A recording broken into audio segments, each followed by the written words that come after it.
ये वही शहर था जहां नदी किनारे हर सुबह सैकड़ों लोग पाप धोने आते थे, लेकिन उनके मन में जमे झूठ और स्वार्थ कभी नहीं धुलते थे।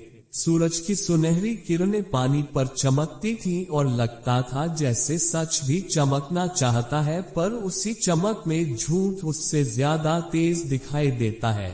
उसी घाट के कोने में बैठा था पार्थ, एक साधारण युवक, आंखों में प्रश्न और दिल में जलन नहीं बल्कि पीड़ा लिए।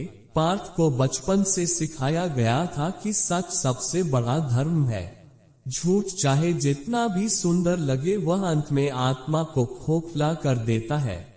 उसके पिता एक ईमानदार क्लर्क थे जिन्होंने रिश्वत नहीं ली और उसी ईमानदारी की कीमत उन्होंने अपनी नौकरी और बीमारी से चुकाई। पार्थ ने अपने पिता को अंतिम सांसों में कहते सुना था, बेटा सच छोड़ना मत, चाहे दुनिया छोड़ दे। पर यह कलयुग था, यहाँ सच बोलने वाला मजाक बन जाता है और झूठ बोलने वाला राजा। पार्थ पढ़ा लिखा था, लेकिन नौकरी हर उस इंसान को मिलती थी जिसके पास सिफारिश, पैसा या मीठा झूठ हो। वह हर इंटरव्यू में सच बोलता रहा और हर बार बाहर आता रहा। उसके दोस्त अमन ने उससे कहा, पार्थ थोड़ा झूठ बोलने में क्या जाता है, सब करते हैं। लेकिन पार्थ हर बार नदी की तरफ देखता और सोचता, अगर पानी का बहाव उल्टा हो जाए तो नदी नदी नहीं रहती। उसी शहर में एक नेता था जो मंच से धर्म, नैतिकता और सत्य की बातें करता था, लेकिन पर्दे के पीछे घोटालों का बादशाह था। लोग उसे पूछते थे क्योंकि उसने उन्हें झूठे सपने दिखाए थे। एक दिन उसी नेता ने घाट पर आकर भाषण दिया। भीड़ तालियां बजा रही थी। पार्थ चुपचाप देख रहा था। तभी नेता की नजर पार्थ पर पड़ी और उसने पूछा, बेटा तुम इतने उदास क्यों हो? पार्थ ने उत्तर दिया, क्योंकि यहाँ सच बोलने की जगह नहीं बची। भीड़ सन रह गई। नेता हंस पड़ा और बोला, ये व्यवहारिक दुनिया है। पार्थ ने मन ही मन कहा, यही तो कलयुग है पार्थ। उसी दिन पार्थ की माँ बीमार पड़ी। अस्पताल ने पहले पैसे मांगे, दवा बाद में। पार्थ के पास पैसे नहीं थे। उसने पहली बार सोचा कि अगर वह झूठ बोल लेता, किसी से गलत तरीके से पैसे कमा लेता, तो शायद माँ की जान बच जाती। वो नदी किनारे बैठकर रोया, पानी में अपना प्रतिबिंब देखा और खुद से पूछा, क्या सच इतना बेकार है?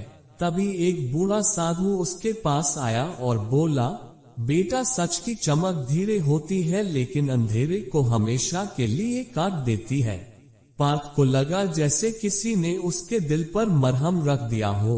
उसने हार नहीं मानी। उसने छोटे बच्चों को पढ़ाना शुरू किया, सच और ईमानदारी का पाठ दिया। लोग हंसते थे, इससे पेट नहीं भरता। समय बीतता गया। उसी नेता का झूठ एक दिन उजागर हुआ। शहर में दंगे हुए। वही लोग जो तालियां बजाते थे पत्थर फेंकने लगे। नदी किनारे वही नेता भागता हुआ आया, भीड़ से बचने के लिए, और उसी घाट पर गिर पड़ा जहां पार्थ बैठा था। नेता ने मदद मांगी। पार्थ के पास दो रास्ते थे, बदला या करुणा। उसने अपने पिता की आवाज सुनी। उसने नेता को उठाया और सुरक्षित जगह पहुंचाया। नेता रो पड़ा। पहली बार उसका झूठ का मुखौटा टूट चुका था। उसने पार्थ से पूछा, तुमने मेरी मदद क्यों की?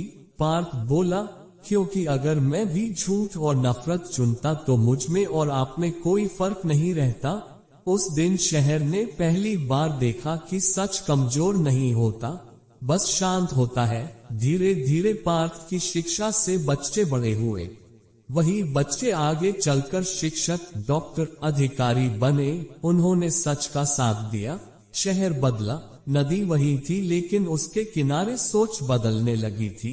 पार्थ बूढ़ा हो चुका था। उसी घाट पर बैठा सूर्यास्त देख रहा था। बच्चे उसके पास आए और बोले, गुरुजी, आपने हमें सच सिखाया। पार्थ की आंखों में आंसू थे, लेकिन होठों पर मुस्कान। उसने आसमान की तरफ देखा और कहा, ये कलयुग है पार्थ, पर अगर एक भी दिल सच से जुड़ा रहे तो कलयुग भी हार सकता है। नदी बहती रही, सूरज डूबता रहा, लेकिन उस दिन सच की चमक झूठ से थोड़ी ज्यादा थी।